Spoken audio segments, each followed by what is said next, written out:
आदरणीय दिदीबहिनी तथा दाजुभाइहरू, आज मे दिवस। आजभन्दा 132 वर्ष अघि श्रमको शोषण गरी अनुचित लाभ लिनेहरूका विरुद्ध श्रमिकहरूले सुरु गरेको आन्दोलनको स्मरणमा मनाउन थालिएको अन्तर्राष्ट्रिय श्रमिक दिवस।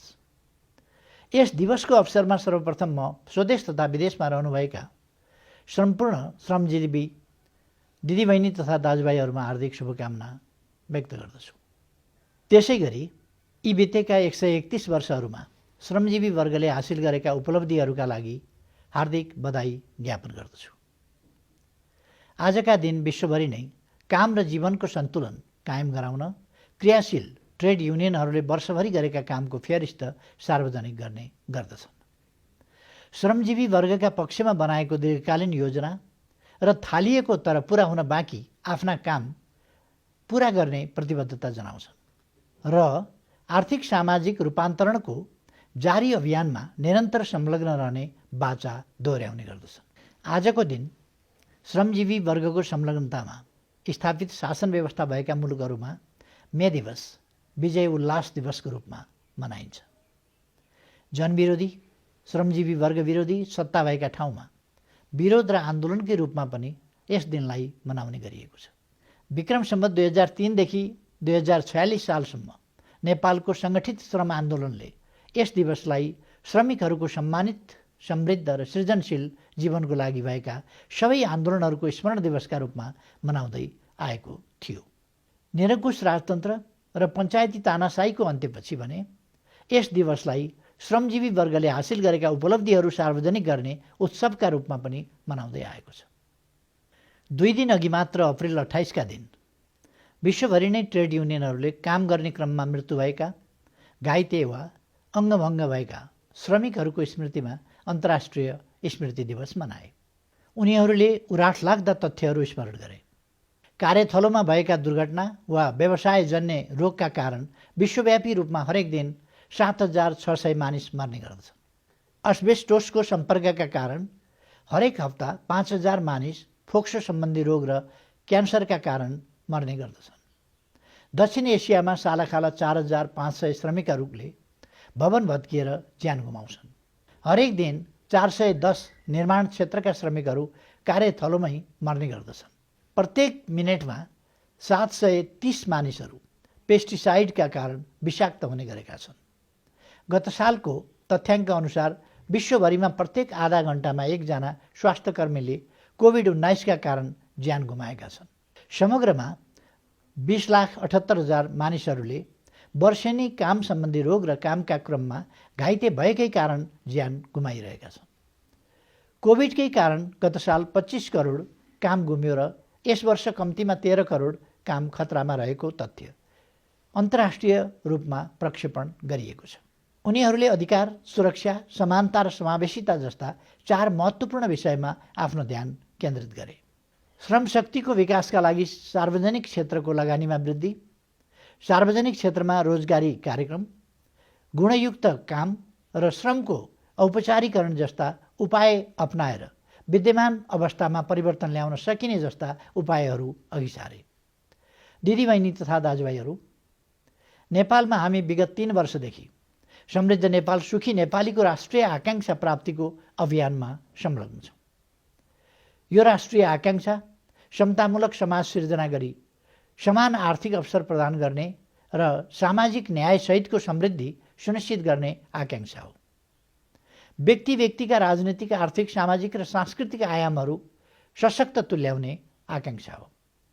अन्तर्राष्ट्रिय श्रम सङ्गठनको शतवार्षिकी समारोहमा सम्बोधन गर्दा मैले भनेको थिएँ, हामीले जीवन पर्यन्त रोजगारीको अवधारणालाई श्रमिकले गर्ने कामको प्रकृति जस्तोसुकै भए पनि सबै श्रमिकलाई सामाजिक सुरक्षाको विधिद्वारा पुनः परिभाषित गरेका छौँ। श्रम लचकता र सामाजिक सुरक्षाबीच उचित सन्तुलन सुनिश्चित गरेका छौँ। औपचारिक कि अनौपचारिक क्षेत्र भन्ने विभेदलाई कानुनी रूपमा अन्त्य गरेका छौँ। यसरी हामीले अनौपचारिक क्षेत्रलाई औपचारीकरण गर्ने प्रक्रियालाई सफलतापूर्वक सम्पन्न गरेका छौँ। हामीले यहाँ जे गरिरहेका छौँ, जेनेभामा त्यही उद्घोष गर्यौँ। विभिन्न मञ्चहरूमा जे भन्यौँ यहाँ त्यही गरिरहेका छौँ। हामीले यस सरकारको 3 वर्षको अवधिमा सामाजिक क्षेत्रमा लगानी बढाएका छौँ। श्रमको सम्मान र मर्यादित कामको अवधारणालाई प्रवर्धन गरिरहेका छौँ। म तथ्यमै बोल्न चाहन्छु, यस अवधिमा विभिन्न 8 प्रकारका सामाजिक सुरक्षा भत्ता पाउनेको सङ्ख्यामा 5 लाख थप भई 30,60,000 पुर्याइएको छ। मासिक रु 100बाट सुरु गरिएको ज्येष्ठ नागरिक सामाजिक सुरक्षा भत्ता दायरा समेत विस्तार गरी दैनिक रु 100 पुर्याइएको छ। सबै ज्येष्ठ नागरिकको लागि 1 लाखसम्मको निःशुल्क स्वास्थ्य बिमा गरिएको छ।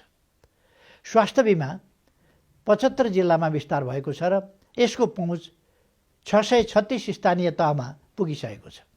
स्वास्थ्य बिमा गर्ने जनसङ्ख्या 38,60,209 पुगेको छ। 2075 मङ्सिर 11 गतेबाट राष्ट्रिय अभियानको रूपमा सुरु गरिएको योगदानमा आधारित सामाजिक सुरक्षा योजनामा करिब 12,000 रोजगारदाता र 2 लाख श्रमिकहरू आबद्ध भइसकेका छन्। नेपाली सेनामा 16 वर्षे सेवापछि निवृत्ति भरणको व्यवस्था लागू गरिएको छ। द्वन्द्वमा घाइते हुनेका लागि निःशुल्क उपचारको व्यवस्था गरिएको छ। विभिन्न आन्दोलन र सङ्घर्षका योद्धाहरूलाई सम्मान र परिचय पत्रको व्यवस्था गरिएको छ। सामाजिक सुरक्षामा वा अन्य पेन्सन कोषमा आबद्ध भएकाहरूले पनि सहभागी हुन पाउने गरी नागरिक लगानी कोष मार्फत थप नागरिक पेन्सन कार्यक्रम समेत कार्यान्वयनमा ल्याइएको छ। शीतलहर र चिसोबाट कठाङ्ग्रिएर मृत्यु हुन नदिने सरकारको प्रतिबद्धता प्रभावकारी रूपमा कार्यान्वयनमा आएको छ। कोही भोकै पर्दैन, भोकले कोही मर्दैन भन्ने सङ्कल्प व्यवहारमा लागू भएको छ। दुर्गम क्षेत्रमा ज्यान जोखिममा परेका गर्भवती तथा सुत्केरी महिलाको हवाई उद्धार सुरु गरिएको छ। एक आर्थिक वर्षमा 2 लाखभन्दा बढीलाई न्यूनतम 100 दिनको काम वा न्यूनतम ज्यालाको आधा बेरोजगार भत्ता उपलब्ध गराउँदै आएको छ। वैदेशिक रोजगारीमा रहेकाहरूको सुविधाको लागि अनलाइन श्रम स्वीकृति प्रणाली सञ्चालनमा ल्याइएको छ। उनीहरूको अधिकार, मर्यादा र सुरक्षाका लागि गन्तव्य मुलुकसँग श्रम सम्झौता गरिएको छ। स्वदेशमा कार्यरत श्रमिकहरूको पनि बैंक मार्फत तलब भुक्तानी गर्ने प्रणाली सुरु गरिएको छ। दिदीबहिनी तथा दाजुभाइहरू, गत वर्षको सम्बोधनमा मैले सन् 1930 को दशकको मन्दीको स्मरण गरेको थिएँ। त्यस मन्दीले राष्ट्रहरूको सोच्ने प्रवृत्ति बदलिदिएको र चाहेर वा नचाहेर पनि कल्याणकारी बाटोमा हिँड्न बाध्य भएको उल्लेख गरेको थिएँ। अहिलेको समय पनि जारी प्रवृत्तिलाई बदल्ने समय हो। केही दशक अघि जनाधिकारको सन्दर्भमा राज्यको भूमिकाप्रति तीव्र असहमति जनाउँदै छरितो सरकार र राज्यको सीमित भूमिका हुनुपर्छ भन्ने विचारका पक्षधरहरू पनि ट्रिकल डाउन थ्योरीले कहिल्यै काम गरेन, अबको अर्थनीति तलदेखि माथि उक्लिने र मध्यम वर्गलाई समेटेर अघि बढ्ने प्रकृतिको हुनुपर्छ भन्ने ठाउँमा आइपुगेका छन्। कुनै समय सामाजिक क्षेत्रमा लगानी गर्न अन्कनाउनेहरू अहिले त्यसप्रति केन्द्रित हुनुपर्छ भन्नेमा जोड दिन थालेका छन्। गत वर्ष मे दिवस मनाइरहँदा हामीहरू कोरोना भाइरसको महामारीका कारण लकडाउनको बीचमा थियौँ। विकसित वा विकासशील विश्वभरिका कोभिड प्रभावित मुलुकहरूको जे हालत थियो, हामीहरू पनि त्यस्तै अवस्थाको सामना गरिरहेका थियौँ। उत्पादन प्रणालीको कडी टुटेको, सृजनशील हातहरू लकडाउनमा रहेको र समग्र उत्पादनका साधनहरू बन्दाबन्दीमा रहेको अवस्था थियो। हामीले त्यति बेलै भनेका थियौँ, श्रम आधारभूत कुरा हो र जीवन प्रमुख कुरा हो। श्रम बिनाको पुँजी र प्रविधि अर्थहीन हुन्छ भन्ने यस यथार्थले स्पष्ट पारेको छ। त्यसैले हामीले भन्यौँ, जीवन पहिला, त्यसपछि अरू। मेरो नेतृत्वमा सरकार बनेपछि आम श्रमिकको न्यूनतम पारिश्रमिकमा 39% र राष्ट्रसेवक कर्मचारीको पारिश्रमिकमा सरदर 20%ले वृद्धि गरिएको थियो। गत वर्ष आजकै दिनको सम्बोधनमा मैले स्मरण गरेको थिएँ, अवधिको हिसाबले यस वर्ष श्रमिकहरूको न्यूनतम पारिश्रमिक पुनरावलोकन गर्नुपर्ने वर्ष हो। तर तपाईँ हामी सबैलाई थाहा छ, अहिले परिस्थितिले हामीलाई साथ दिइरहेको छैन। यो मेरो गत वर्षको भनाइ हो। परिस्थितिले साथ दिएन भनेर सधैँ व्यवहार चल्दैन। अनिकालमै पनि सकेसम्म भोकै कोही बस्दैन। न्यूनतम पारिश्रमिकको पुनरावलोकन सामान्यतया तिर्ने पक्ष र लिने पक्षका प्रतिनिधिहरूको आपसी सहमतिमा हुँदै आएको थियो। सरकारले सहजीकरण गर्ने र दुई पक्ष बीच कुरा नमिल्दा मात्र दुवै पक्षलाई सम्बोधन हुने निर्णय लिँदै आएको थियो। दिने वा लिने कुनै पक्षले पनि मर्का परेको महसुस नगरोस् भनेर नै हाम्रो श्रम कानुनमा हक र हित सम्बन्धी माग दाबीलाई अलग अलग ढङ्गले व्यवहार गर्ने कानुनी प्रावधान राखिएको हो। हक सम्बन्धी माग भनेको न्यूनतम विषय हो, त्यसलाई उल्लङ्घन गर्न मिल्दैन। त्यसैले कानुनद्वारा नै मान्न बाध्य पारिन्छ। हित सम्बन्धी माग काम लगाउनेको तिर्ने क्षमता र काम गर्नेको कार्यकुशलतामा भर पर्छ। त्यसलाई सामूहिक सौदाबाजीद्वारा लिने दिने गरिनुपर्छ। यो खेल श्रम संसारका दुई सहयात्रीले खेल्ने हो। सरकारले उनीहरूका लागि समान समथर खेल मैदान तयार गरिदिन्छ। त्यसैले गत वर्ष असार 23बाटै सरकारले न्यूनतम पारिश्रमिक पुनरावलोकनका लागि सहजीकरण सुरु गर्यो। यस एक वर्षको अवधिमा भएका झन्डै दर्जन बैठक र छलफलबाट दिनेको अङ्क र लिनेको अङ्कमा सुमधुर सहमति हुन सकेन। गएको वर्ष परिस्थितिले साथ दिएन। यस वर्ष पारिश्रमिक बढ्दैन भन्ने सरकारको आग्रहमा श्रम आन्दोलनले उच्च समझदारी देखायो। म धन्यवाद भन्न चाहन्छु। यस वर्ष त्यस्तै समझदारी उद्यमी व्यवसायीहरूद्वारा देखाइनेछ भन्नेमा म विश्वस्त छु। सायद एक वर्षपछि पनि उस्तै तर थप जटिल परिस्थितिको सामना गरिरहेकोले पनि हुनुपर्छ। न्यूनतम पारिश्रमिक निर्धारणमा यसपटक रोजगारदाता र श्रमिक प्रतिनिधिबीच सहमति हुन सकेन।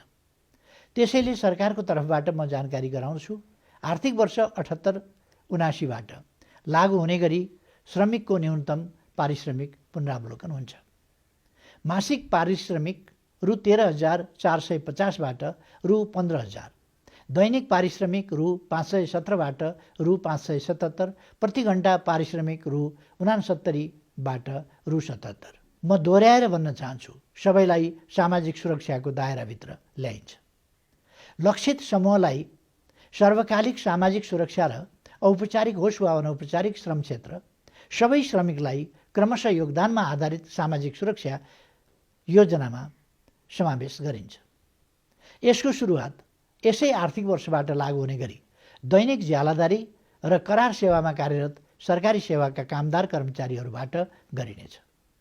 तत्काल विवरण प्राप्त 9,840 सङ्घीय कार्यालयमा कार्यरत कर्मचारीबाट यसको सुरुवात गरिनेछ। 31,500 स्थानीय तहमा कार्यरत र विवरण प्राप्त हुने क्रममा रहेका दैनिक ज्यालादारी तथा करार सेवामा कार्यरत सङ्घीय कार्यालयमा कार्यरत कर्मचारीहरूलाई योगदानमा आधारित सामाजिक सुरक्षा योजनामा सामेल गर्ने निर्णय गरिसकिएको छ। दिदीबहिनी तथा दाजुभाइहरू, अहिले फेरि कोरोना भाइरस महामारीको दोस्रो एवं घातक छालले हाम्रो देशलाई पनि लपेट्दैछ। यसै हप्ताबाट शर्तसहितको निषेधाज्ञा लागू गरिएको छ। यसबाट सिर्जना हुने स्वदेश तथा विदेशमा रहनुभएका सम्पूर्ण श्रमजीवी नेपाली दिदीबहिनी तथा दाजुभाइहरूको पीडाप्रति म जानकार छु। त्यस पीडाप्रति संवेदनशील हुँदै हार्दिक ऐक्यबद्धता व्यक्त गर्दछु। श्रमिकको लागि काम र पारिश्रमिक मुख्य कुरा हो। सबै मानिसका लागि जीवन सर्वाधिक महत्त्वपूर्ण कुरा हो। त्यसैले यस महामारीबाट आम नेपालीको जीवन रक्षाका लागि सरकार संवेदनशील छ। कोभिडको दोस्रो छाल नआएको भए सरकारको ध्यान अहिले महामारी विरुद्धको खोपमा मात्र केन्द्रित हुने थियो। अहिले हामी महामारी नियन्त्रण, उपचार र रोकथाम साथसाथै गर्नुपर्ने अवस्थामा छौँ। सरकार सीमित स्रोतबाट अधिकाधिक सेवा प्रदान गर्न प्रतिबद्ध छ। स्मरण गरौँ, सबै नागरिकलाई निःशुल्क खोप उपलब्ध गराउने प्रक्रिया सुरु गर्नेमा हामी दक्षिण एसियामै भारतपछि पहिलो मुलुक हौँ। हालसम्ममा पहिलो डोज खोप लगाउनेको सङ्ख्या 21 लाख नागिसकेको छ। दोस्रो डोज खोप लगाउन आरम्भ गरिएको छ। आम श्रमजीवी वर्गसहित सम्पूर्ण नेपालीलाई छिट्टै खोप उपलब्ध गराउनेमा सरकार प्रतिबद्ध छ। तर यी सबैभन्दा महत्त्वपूर्ण कुरा हाम्रो स्वास्थ्य संरचनामा आमूल परिवर्तन गर्ने र स्वास्थ्य सेवालाई भरपर्दो र प्रभावकारी बनाउनु हो। सरकारले त्यसै दिशामा आफ्नो कामलाई तीव्रता दिइरहेको छ। PCR परीक्षण आवश्यकता अनुरूप जारी छ। ल्याब सङ्ख्या 0बाट 87 पुगेको छ। अस्पताल र स्वास्थ्य चौकीमा कुल शैय्या 8,982 छ। उपलब्ध शैय्या सङ्ख्यामा 38.4% थप भएको छ। यस वर्ष मात्र 309 स्थानीय तहमा आधारभूत अस्पताल निर्माणका लागि एकैपटक शिलान्यास गरिएको छ भने थप अस्पतालहरू समेत गरेर 396 आधारभूत तहका अस्पतालहरू को काम प्रारम्भ भएको छ। अर्को वर्ष थप 204 स्थानीय स्तरका अस्पताल निर्माण सुरु गरिनेछ। आगामी 2 वर्षभित्र सम्पन्न हुने स्थानीय स्तरका यी अस्पतालहरूमा 8000 शैय्या थप हुनेछ। आइसियु शैय्या 400 थपिएको छ।